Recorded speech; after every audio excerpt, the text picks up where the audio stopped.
तो इस वीडियो में हम बात करेंगे जो सेल ब्लॉक से रिलेटेड मेजर रिपोर्ट्स की, जिनको हम देख सकते हैं। तो रिपोर्ट से रिलेटेड मैंने बताया था कि रिपोर्ट्स में आप यहाँ पर जाके सेल में, ऑर्डर में, ये रिपोर्ट्स को भी आपको एक बार ही गो थ्रू करना है। शेड्यूल से रिलेटेड क्या क्या रिपोर्ट्स हैं हमारी, डे बुक्स कौन कौन सी हैं, और जनरल रिपोर्ट कौन कौन सी है, पेंडेंसी क्या है रिपोर्ट्स की, और इसी तरीके से ये। तो हमने यहाँ पर अभी हम मेजर रिपोर्ट्स की जो हम बात करेंगे, किसी भी रिपोर्ट्स को अगर आपको नहीं पता किस मेन्यू के अंडर फॉल कर रही है, तो रिपोर्ट की सर्च है आपके पास, या एरो पे क्लिक करेंगे पूरी लिस्ट डाउन आ जाएगा।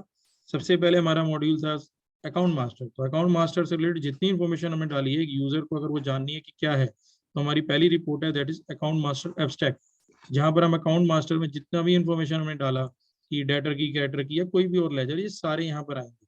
अब मुझे कोई हमारे से डिमांड करता है कि मुझे अपने सप्लायर्स की यानी क्रेडिटर की इंफॉर्मेशन देखनी है, तो यहाँ पर सारी इंफॉर्मेशन आ रही है। हमने क्या करना होगा, सिंपली न्यू फिल्टर पे क्लिक करेंगे और यहाँ पर हम अकाउंट ग्रुप,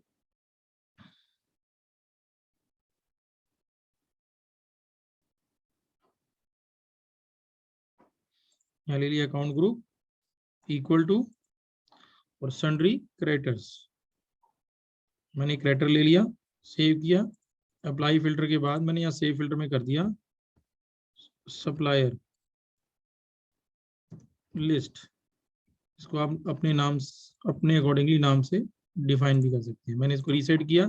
रीसेट करते ही मेरी एज इट इज फॉर्म में जो मैं अगली बार खोलूंगा आएगा। तो अगली बार मुझे सप्लायर लिस्ट चाहिए तो मुझे न्यू फिल्टर पे नहीं जाना, I just click on supplier list, मतलब फिल्टर, और मैंने यहाँ पर सप्लायर लिस्ट पे जैसे ही क्लिक किया, देखिए 459 रिकॉर्ड्स आ गए और ये मेरे सारे सप्लायर्स का डाटा आ गया। अब मुझे ये डाटा प्रिंट आउट करना है, तो प्रिंट या एक्सेल में लेके जाना है, तो प्रिंट नहीं, हम इसको सीधा यहाँ पर F2 प्रेस करेंगे तो ये मेरे से पूछेगा कि आपको यहाँ फाइल कहाँ सेव करनी है। मैं इसको डेस्कटॉप का पाथ दूंगा और सप्लायर डाटा, ये करते ही मेरी फाइल सेव हो गई और मैं इसको ओपन कर सकता हूँ। ये CSV फाइल बन जाएगी मेरी। तो यहाँ से अगर आपने कोई अकाउंट की इंफॉर्मेशन गलत डली हुई है और मैं उसको चाहता हूँ चेंज करना, तो मैं उस पर डबल क्लिक करके यहीं से उस अकाउंट मास्टर के लेजर को खोल के और यहाँ से उसको चेंज कर सकता हूँ। तो ये मेरा अकाउंट मास्टर था। अब इसी तरीके से प्रोडक्ट से related information product master abstract के अंदर फॉल करेगी। इसमें भी जितनी फील्ड्स आपको सामने विजुलाइज होंगी, हर एक रिपोर्ट में जो फील्ड सामने डिस्प्ले हो रही है, उससे रिलेटेड हम किसी भी कॉलम के ऊपर फिल्टर लगा सकते हैं।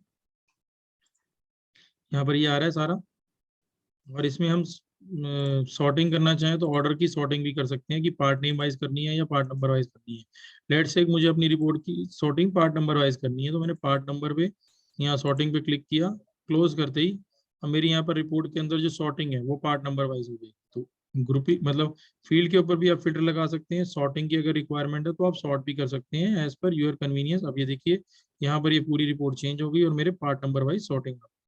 इसको भी सेम एक्सेल में एक्सपोर्ट करना है तो F2 प्रेस करेंगे तो आ जाएगा। प्रोडक्ट ग्रुप में इसमें आपने फिनिश देखनी है तो फिनिश का फिल्टर लगा सकते हैं, रॉ मटेरियल देखनी है तो रॉ मटेरियल का फिल्टर लगा सकते हैं। अब इसके बाद हमारा सेल्स ऑर्डर है। तो सेल ऑर्डर से रिलेटेड हमारे पास काफी सारी रिपोर्ट्स आ रही हैं, sale analysis, sale bill detail, item wise, sale product detail, और सेल ऑर्डर वर्सेस सप्लाई। यहाँ पर आप देखेंगे sale order cum schedule, sale order versus supply, sale order versus supply abstract detail. और अगर हम ये हमारा हम तब देखेंगे जब हमारा क्लोज पीओ है, और अगर हमारा शेड्यूल बेस्ड पीओ है तो सेल शेड्यूल वर्सेस सप्लाई की रिपोर्ट्स हैं काफी सारी। Sale schedule abstract detail, party wise schedule, schedule wise versus supply, cost centre, part wise, party wise, party wise, party list. ये जो है 6-7 रिपोर्ट्स हमारी शेड्यूल वर्सेस सप्लाई से रिलेटेड है। मैं इनमें से कोई भी एक आपको ओपन करके दिखाता हूँ, क्योंकि इन रिपोर्ट्स में कुछ कुछ फील्ड्स का डेविएशन है, तो इसलिए ये रिपोर्ट मल्टीपल बनी हुई है। यहाँ पर पार्टी का नाम आ गया, आइटम का नेम, नंबर, पीओ नंबर, उसका effective rate, schedule quantity, schedule की वैल्यू, डिस्पैच का कितना हो गया, वैल्यू कितनी है, उसकी परसेंटेज कितनी है, बैलेंस कितना हो गया। ये मैनेजमेंट पॉइंट ऑफ व्यू से एक बहुत इफेक्टिव रिपोर्ट है कि पूरे महीने में हमारे पास शेड्यूल की क्वांटिटी कितनी थी, क्या रेट था, उसकी वैल्यू कितनी थी, कितना बेच दिया हमने, बेचने के उसकी बेचने की परसेंटेज कितनी है, बैलेंस कितना हो गया, और बैलेंस की वैल्यू कितनी है और उसकी परसेंटेज कितनी है, क्योंकि ये हमारा अल्टीमेटली एक तरीके से लॉस है। तो हमने इसको मतलब चेक करना है time to time, so that कि हम अपने शेड्यूल को मीट कर सके और उनको सेल कर सके।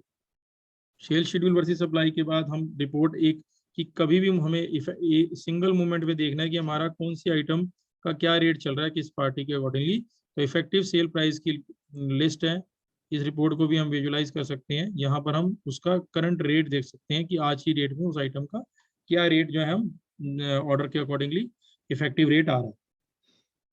इसी तरीके से अगर किसी पार्टी की अगर ओपन ऑर्डर है और टाइम टू टाइम हम अमेंडमेंट फीड कर रहे हैं और हमने ये देखना है उसकी हिस्ट्री कि आज की डेट में उसका जो रेट आ रहा है वो क्यों आ रहा है। अब इस रिपोर्ट का क्योंकि ये सिर्फ इफेक्टिव रेट आ रही है, लेकिन अगर हमने देखना है कि किसी पार्टी का जो ये रेट आ रहा है वो क्यों आ रहा है, तो उसके लिए हमारी रिपोर्ट का नाम है सेल प्राइस वेरिएशन। और सेल प्राइस वेरिएशन में सेल प्राइस वेरिएशन भी है और sale price variation party wise भी है। तो हमने सेल प्राइस वेरिएशन की रिपोर्ट को रेफर किया, यहाँ पर पार्टी का नाम आ रहा है, मैंने यहाँ पर पार्टी का नाम ले लिया। अब ये देखिए यहाँ पर अगर किसी पार्टी के किसी आइटम में अमेंडमेंट होगी तो वो यहाँ पर विजुलाइज हो रही होगी।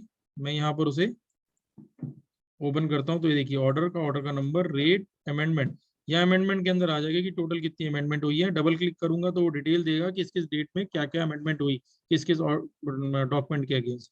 तो इस रिपोर्ट से हम पूरी उसकी हिस्ट्री देख सकते हैं कि जब हमने पीओ फीड किया तो क्या रेट था और कितने की अमेंडमेंट होगी और आज की डेट में क्या रेट है और अमेंडमेंट की क्या हिस्ट्री है वो भी हम यहाँ पर देख सकते हैं। तो कभी आपने अमेंडमेंट डाली और उसका रेट ठीक नहीं आ रहा तो for that moment of time आपको ये सेल जो प्राइस वेरिएशन पार्टी वाइज या सेल प्राइस वेरिएशन की रिपोर्ट को रेफर करना है कि आपने अमेंडमेंट डालते टाइम क्या मिस्टेक की। इसी तरीके से अकाउंटिंग की जो रिपोर्ट है that is CL register in GST, इसके अंदर पूरी डिटेल आ जाती है कि एक बिल से रिलेटेड क्या क्या इन्फॉर्मेशन है सारी, और बाकी इनवाइस से रिलेटेड कि क्या क्या इनवाइस हम डेली जो सेल कर रहे हैं काट रहे हैं। इनवाइस डे बुक भी है, invoice day book wait wise भी है, और इसी तरीके से कितनी क्वांटिटी हमने सेल कर दी तो सेल प्रोडक्ट डिटेल और sale product detail party wise की रिपोर्ट को हम रेफर करेंगे। और एक और डिटेल जो आइटम के अकॉर्डिंगली है sale bill detail item wise की रिपोर्ट है इसमें, जो आप चेक कर सकते हैं, जिसमें हमारी पूरी आइटम की हिस्ट्री आ जाती है, पार्टी का नाम, GST number, invoice number, bill की डेट, आइटम का नेम नंबर, किस टाइप का बिल है हमारा, सेल है, स्क्रैप है, पीओ नंबर, उसकी एसेसिबल वैल्यू, जीएसटी, और उसके बाद सारा उसका जो उसके ऊपर सारी इनको मतलब अदर देन और कोई टैक्स लगा है और ग्रैंड टोटल के साथ।